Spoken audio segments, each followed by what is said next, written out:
अस्सलामुअलैकुम and good afternoon my dear brother and sisters. आपसे आपकी तरफ से सबसे ज़्यादा एक सवाल पूछा जाता है कि जी हमें जो बे आइंस का एग्ज़ाम है वो कौन सा देना चाहिए। जी एक तो ये पहला टेस्ट है जिसे आप डे थे सेट कहते हैं, ठीक है जी। ये वो टेस्ट है जो कि आप, ये भी बे आइंस का टेस्ट है, लेकिन ये नॉर्मली वो तमाम स्टूडेंट दे सकते हैं जो स्कूल में जाके क्लासें लगाते हैं। समझा रही है? ठीक है। तो अगर आपकी तैयारी बे एंड्स की बहुत अच्छी है, मैं यहाँ पे थोड़ा सा आपको ये बता दूं, आपकी तैयारी बहुत अच्छी है, तो आप उससे कहिए मैं बे आइंस का एग्जाम देना चाहता हूँ। वो आपसे कहेंगे कि आपको कम से कम 100 घंटे 100 जो कह लें कि आपको 100 घंटे जो है वो आपको क्लास में कहेंगे आप लगा लें, ठीक है। उसके बाद आप बे आइंस का डेट रिजल्ट का इम्तिहान दे सकते हैं। बाज़ जगह पे ये भी हो सकता है, लेकिन बहुत कम चांस है कि आपको कहेंगे ठीक है जी आपकी तैयारी मुकम्मल है तो आप आके डेट रिजल्ट का इम्तिहान दे सकते हैं, लेकिन ऐसा मैंने बहुत कम सुना है। ठीक है, उन्होंने ये लाजमी कर दिया है क्योंकि ये टेस्ट जो है ना डेट रिजल्ट का, ये एज कंपेयर दूसरा जो टेस्ट है डेट रिजल्ट का, टेल्क हो गया या गोइटे हो गया, ठीक है, गोइटे, ठीक है। गोइटे का जो टेस्ट है ये थोड़ा सा मतलब कि आसान समझा जाता है, ये वाला जो टेस्ट है, ठीक है। होता है इसमें भी बाय द वे सारी वही चारों टेस्ट हैं, इसमें भी तीनों में, चाहे वो डेट जेड है, चाहे वो टेल्क है, चाहे वो गोइटे है, तीनों में, ठीक है, तीनों में टेस्ट सेम होता है। जैसे आपका ह्यूरन टेस्ट होता है, ठीक है, ओके। इसी तरह आपका सप्रेशन का टेस्ट होता है, ओके। सप्रेशन के बाद लेजर का आपका टेस्ट होता है, ठीक है, और उसके बाद आपका श्राइबर का टेस्ट होता है, ठीक है। ये नहीं कि किसी इनमें से इसमें कोई एक टेस्ट कम हो जाएगा, ना, ऐसी कोई बात नहीं है, कोई टेस्ट कम शम नहीं होना, ठीक है।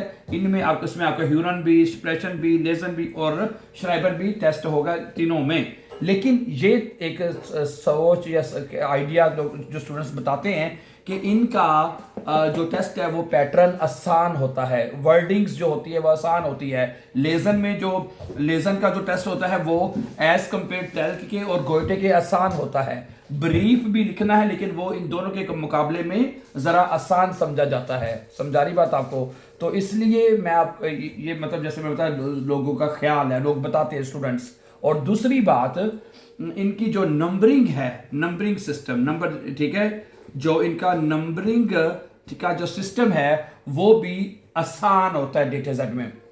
डेटा जेड में ये होता है कि अगर आप शिप्रेशन में पास हैं, अगर आपने शिप्रेशन को पास कर लिया, शिप्रेशन को तो आपने पास करना ही करना है 100%, उसके बाद आप या तो श्राइबर में पास हो जाएं या ह्यूरन लेजर, दोनों में से पास हो जाएं, ठीक है, ओके। इन दोनों लेजन के और ह्यूरन के नंबर मिला के दिए जाते हैं डेटा सेट में, ठीक है, और श्राइबर के अंदाजा से दिए जाते हैं।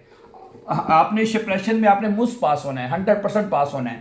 उसके अलावा आपके पास चॉइस है कि दोनों में से किसी एक में पास हो जाएं तो आपको बे आइंस का सर्टिफिकेट मिल जाएगा, ठीक है। या तो आप श्राइबर में पास हो जाएं या आप ह्यूरन और लेजर का जो मुश्तरका मिलकर टेस्ट होता है उसमें पास हो जाएं, ठीक है। तो डेटा सेट में ये आसानी भी है, नंबरिंग की आसानी भी है डेटा सेट में। समझा रही बात आपको? इसलिए स्टूडेंट्स ज़्यादा प्रेफर करते हैं कि हमें डेटा सेट का एग्जाम देना चाहिए, जो कि स्कूल की तरफ से, जैसे मैंने बताया, कि ऑर्गेनाइज होता है, ठीक है, लेकिन आसान होता है। आसान किस तरह से होता है? ठीक है, जो वर्डिंग है, लिखने का तरीका है, वो ज़रा आसान होता है my dear brother and sister.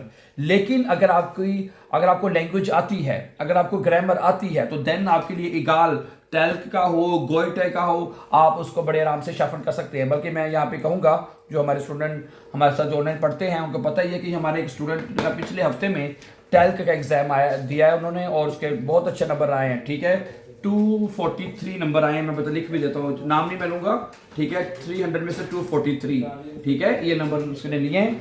और दिस आर, और टेल्क में से लिए हैं, टेल्क में से, ये नहीं कि डेटा सेट में से, ठीक है। जैसे मैंने बताया कि ये समझा जाता है, या ये है भी ऐसे ही बाय द वे, कि टेल्क का एग्जाम गोइटे से थोड़ा सा ज़रा आसान होता है, डेटा सेट का आसान होता है, ठीक है। उस स्टूडेंट ने, और एक हमारी और स्टूडेंट थी, उन्होंने 278 नंबर लिए हुए हैं, टॉप हैं टेल्क में। ये मैं, जो हमारे पास जो मोस्टली स्टूडेंट पढ़ते हैं वो टेल्क के पढ़ते हैं बाय द वे, ठीक है, लेकिन डेटा सेट की भी हमारे पास पढ़ते हैं, डेटा सेट की भी, ठीक है, वो तैयारी का क्या दे सकते हैं। लेकिन ओवरऑल जो फाइनल बात, आखिरी बात वो यही है कि अगर आपको जर्मन लैंग्वेज की ग्रामर अच्छी तरह आती है, अगर आपको ग्रामर अच्छी तरह आती है, तो फिर आपके लिए इगाल होना चाहिए, कोई फर्क नहीं पड़ना चाहिए आपको कि आपका टेस्ट डेटा सेट का हो रहा है, टेल्क का हो रहा है या गोइटे का हो रहा है, कोई भी हो रहा है, तो आपके लिए उसमें कोई मैटर नहीं करना चाहिए डियर ब्रदर्स एंड सिस्टर्स। तो ठीक है, क्योंकि पिछले दिनों में एक सवाल किया था स्टूडेंट्स ने, वो कहते हैं जिसके ऊपर आप एक वीडियो जरूर अपलोड करें कि हमें कौन सा एग्जाम देना चाहिए और क्यों देना चाहिए। ठीक है, तो ये सूरत हाल है।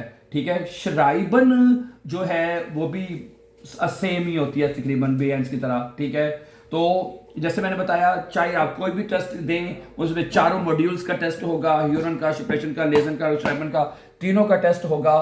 सही है, और आपको मतलब कि हाँ, और ठीक है, बाकी इसकी गोएटे की और टेल्क की जो नंबरिंग है ना वो सेम होती है। वो ये कि इसमें आपने सबको पास करना होता है नॉर्मली, शिप्रेशन भी, ह्यूरन भी, शराइबन भी, लेजन भी, चारों मॉड्यूल्स को पास करना होता है। डेटा सेट में मैंने बताया शिप्रेशन को अगर आपने पास कर लिया है तो उसके बाद फिर दोनों में से किसी एमएस से आपको पास करने तो हो जाएंगे। ठीक है, और दूसरी बात, हमारे इस चैनल के ऊपर भी आप बहुत अच्छी जर्मन सीख रहे हैं। हम डेली जो लेसन्स हैं, ग्रामर के लेसन्स हम अपलोड कर रहे हैं, तमाम चीज़ें आपको step by step, one by one कराई जा रही हैं। एंड आई होप कि this will be very very helpful for all of you my dear brothers and sisters. और हमें आपके स्टूडेंट्स के कमेंट्स आते हैं, हमें व्हाट्सएप पे कॉल्स करके भी आप हमें बताते हैं, मैसेजेस आपके आते हैं कि हमने सिर्फ आपके चैनल के थ्रू हमने ग्रामर को बहुत अच्छा सीख लिया और अपना BINS का जो एग्ज़ाम है वो हमने पास कर लिया है। ठीक है, ओके।